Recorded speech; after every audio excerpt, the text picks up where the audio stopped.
Hello అండి, welcome to Sukanya vlogs. ఎలా ఉన్నారండి? బాగున్నారా? నేను మీ సుకన్య. ఈరోజు మన రెసిపీ వచ్చి హెల్దీ రెసిపీ అనమాట. చాలా సింపుల్గా అయిపోతుంది. మైదా వాడకుండా చక్కగా హెల్దీగా పల్లీలతో గోధుమ పిండితో నేను మీకు మంచి స్వీట్ ఐటమ్ అయితే చేసి చూపిస్తాను. చాలా సింపుల్గా అయిపోతుంది. ఫస్ట్ టైం మన ఛానల్ ఎవరైనా చూస్తున్నట్టయితే సబ్స్క్రైబ్ చేసుకొని దీని తయారీ విధానం చూసేయండి.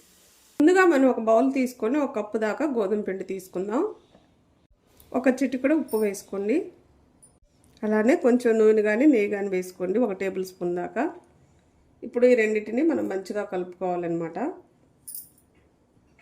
ఇలా మొత్తం పిండి బాగా కలపండి. ఉప్పు నూనెలో అంతా కలిపినాక కొంచెం కొంచెం నీళ్ళు వేసుకుంటూ మనం చపాతీ పిండిలా కలుపుకోవాలన్నమాట. చపాతీ పిండి కన్నా కొంచెం సాఫ్ట్గా కలుపుకోవాలి. ఇలా మెత్తగా కలుపుకోవాలన్నమాట. ఇప్పుడు దీని మీద కొంచెం నూనె వేసుకొని మళ్ళీ ఒకసారి కలిపి మూత పెట్టుకుందాం. మూత పెట్టుకొని పక్కన ఉంచుకుందాం. మనం స్టవ్ వెలిగించుకొని బాండి పెట్టుకొని 1 కప్పు దాకా పల్లీలు తీసుకొని వేయించుకుందాం. మీడియం మంటలో వేయించుకోండి. పల్లీలు అనేవి మంచిగా లోపల కూడా చక్కగా వేగిపోయి బాగుంటాయి అన్నమాట రుచిగా. పల్లీలు అయితే వేగిపోయినాయి అన్నమాట. ప్లేట్లోకి తీసుకుందాం. ఇప్పుడు 1/4 కప్పు దాకా తెల్ల నువ్వులు వేసుకొని లైట్గా వేయించుకొని తీసేసుకోండి. ఎక్కువ వేగ అవసరం లేదు, కొంచెం చిటపట్లాడితే చాలు. ఈ నువ్వులు కూడా వేగిపోయినాయి. వీటిని కూడా ప్లేట్లోకి తీసుకుందాం.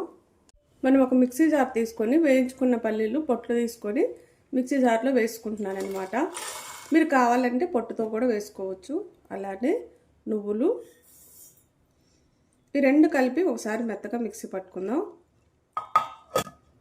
ఇలా మిక్సీ పట్టుకోవాలన్నమాట. ఇలా మిక్సీ పట్టుకున్నాక మనం ఏ కప్పుతో అయితే పల్లీలు తీసుకున్నామో అదే కప్పుతో కప్పు దాకా బెల్లం కూడా వేసుకోండి.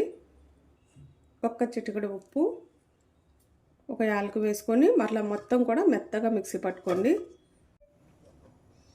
మనము ఇలా మిక్సీ పట్టుకొని పక్కన ఉంచుకోవాలన్నమాట. బెల్లం వేసినాక ఇలా గట్టిగా అవుతుంది.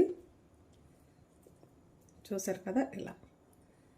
మీకు ఇలా కానీ రాలేదనుకో 1 టీ స్పూన్ దాకా పాలైనా నీళ్ళైనా వేసుకొని ఇలా మిక్సీ పట్టుకోండి. ఎక్కువ శాతం బెల్లంతోనే చక్కగా ఇలా అయిపోతుంది అనమాట. ఇది పక్కన ఉంచుకుందాం. ఇప్పుడు మనం నానబెట్టుకున్న పిండిని ఎంత సైజు కావాలో అంత సైజు మనకి ఉండల్లాగా తీసుకోండి. చూసారు కదా ఎంత మెత్తగా ఉందో.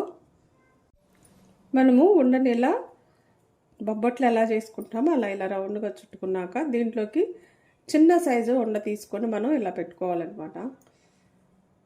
మీరు చిన్నవి కావాలా పెద్దవి కావాలా చూసి చేసుకోవడమేనమాట. చాలా సింపుల్గా అయిపోతుంది, చాలా రుచిగా ఉంటుంది. అందులో హెల్దీ అన్నమాట. ఇది గోధుమ పిండి, అలానే బెల్లం, పల్లీలు, నువ్వులు హెల్త్కి చాలా మంచిది కదా. ఇలా రెడీ చేసుకున్నాక కర్రతో కాకుండా చేతితో ఇలా కొంచెం నూనె రాసుకొని ఇలా పలసగా నొక్కుకోండి. ఎక్కువ అవసరం లేదు, కొంచెం మీడియంగా ఉంచుకోండి. అంత పలసగా అవసరం లేదు, అంత మందంగా అవసరం లేదనమాట. ఇలా చూడండి, ఇలా రెడీ చేసుకోవడమే. ఎంత బాగా వచ్చినాయి చూసారు కదా. ఇక మన దగ్గర ఉన్న పిండి అంతా కూడా ఇలా రెడీ చేసుకుందాం. మనం స్టవ్ వెలిగించుకొని ప్యాన్ కానీ బాండీ కానీ పెట్టుకొని కొంచెం ఆయిల్ వేసుకోండి. షాలో ఫ్రై లాగా అనమాట. ఆయిల్ కొంచెం వేడవనిద్దాం. ఆయిల్ అనేది వేడైపోయిందనమాట. ఇలా వేసుకోండి. అన్నీ కూడా సింపుల్గా అయిపోతే చాలా రుచిగా ఉంటాయి. హెల్తీగా చేసిన వాళ్ళం అవుతాం. పిల్లలకి చాలా బలమైన తిండి పెట్టిన వాళ్ళం అవుతాం అనమాట. 2 వైపులా మంచిగా ఎర్రగా కాల్చుకోవాలి. వీటిని డీప్ ఫ్రై చేయకుండా ఇలా కాల్చుకున్నామనుకో ఇంకా హెల్తీ అనమాట. ఒకవైపు కాలిపోయి రెండో వైపుకు తిప్పుకుందాం. మంచి కలర్లో కాలిపోయి ఇలా అన్నీ కూడా మంచిగా కాల్చుకోవాలి 2 వైపులా. చూసారు కదా కలర్ ఎంత బాగుందో. మనకి అన్నీ కూడా మంచి కలర్లో వచ్చేసినాయి అనమాట. 2 వైపులా ప్లేట్లోకి తీసేసుకుందాం. మన రెసిపీ అయితే రెడీ అయిపోయింది. ప్లేట్లోకి కూడా తీసుకున్నాం. చాలా సింపుల్గా అయిపోతుంది, చాలా రుచిగా ఉంటుంది. అందులో హెల్దీ రెసిపీ అనమాట. కంపల్సరీగా ట్రై చేయండి. ఇలా వేడివేడిగా కానీ చల్లగా కానీ పిల్లలకి చేసి ఇచ్చారనుకో చాలా ఇష్టంగా తింటారు. మనం దీంట్లో పల్లీలు బెల్లం వేసి చేసాం కాబట్టి లోపల చూసారా స్టఫ్ ఎంత బాగుందో. కాలిపోతుంది అనమాట. కంపల్సరీగా మీరు ట్రై చేయండి, తెలిసిన వాళ్ళకి షేర్ చేయండి. బలమైన ఫుడ్ అనేది పిల్లలకి ఇస్తూ ఉండండి అనమాట. నా వీడియోస్ కానీ మీకు నచ్చినట్టయితే లైక్, షేర్, సబ్స్క్రైబ్.